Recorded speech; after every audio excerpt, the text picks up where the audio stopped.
And you talked about also taste and smell. They're somewhat interconnected.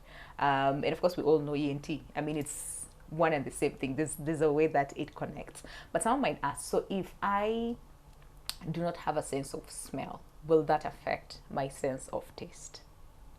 Yeah, it is quite interrelated. If sense of smell goes by anyway, you might have commonly experienced when you get cold or flu.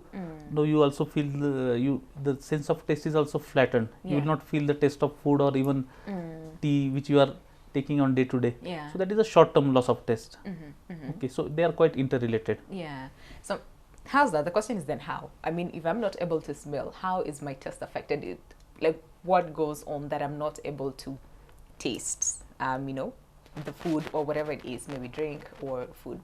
How is that? It is more of a psychological nature. Oh, Actually, okay. the actual correlation people are not able to get why it is affected. Yeah. But usually, when smell is affected, you feel the taste is affected, but not the reverse way. The other way around. If Yeah. the taste is not affected, the smell is not affected.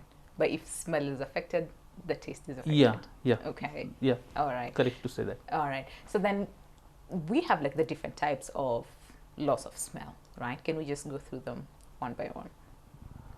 Yeah. Okay. For the purpose of classification, it might be a short-term loss of smell or long-term. Like Long-term. short-term as an acute, maybe up to 3 weeks. Subacute up to 3 months, and more than 3 months, we call it a long-term. Like commonest is the short-term, which we commonly experience again with a common cold and flu. Okay, so basically three types: short and long-term. Okay.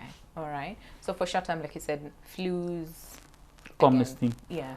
There is the list, like there is a long list, but commonest we experience is this. The nose and throat infection. In terms of ENT, sinusitis or any infection of the nose, that is the commonest cause which I see in day-to-day practice. There is nasal polyposis, adenoids in children that can also affect the sense of smell. Allergic conditions of the nose and the sinuses that affect the sense of smell. Basically, why? Because the nasal mucosa is swollen and it does not allow the smell particles or the chemical particles to go to the olfactory area of the nose and to inside the electrical stimulus. Okay, now head injury is another important call, which causes physical disruption or injury to the neurons which are transmitting the nerve impulses. Okay. Drug related is another important one, like the drugs which are used for the treatment of epilepsy or sometimes common antibiotics, drugs related to the antihypertensive drugs that can also cause the change in sensation of smell. Okay. But what about like, is it genetic? Because I've had some people say they have no sense of smell. So is there like a genetic composition to the same, or what usually happens that this person says, "I've never born. I was not born the sense of smell." Okay, if somebody there is a small percentage of people who are having a congenitally either hyposmia, means less sense of smell, or totally absent sense of smell if the olfactory epithelium is not functioning well. Okay, and usually it is not amicable to the treatment because the olfactory neuroepithelium, the neurons which are responsible for the sense of smell, they are absent altogether because of unknown reasons. Oh, okay. Since birth. We can't tell. All not right. not a genetic one, but like we call it congenital since birth. Yeah. Okay. But then again, there's some people again with, like you said, strong sense of smell. Others with like, I don't know, let's say weak, or probably they do not have like a sense of smell altogether. What determines that?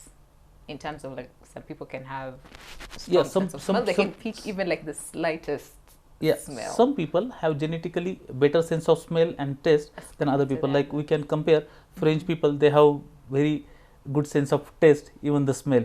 Yeah. For some people who might not having that acute sense, you will feel good, like to know women have at least 1.5 to 2 times higher sense of smell and the taste.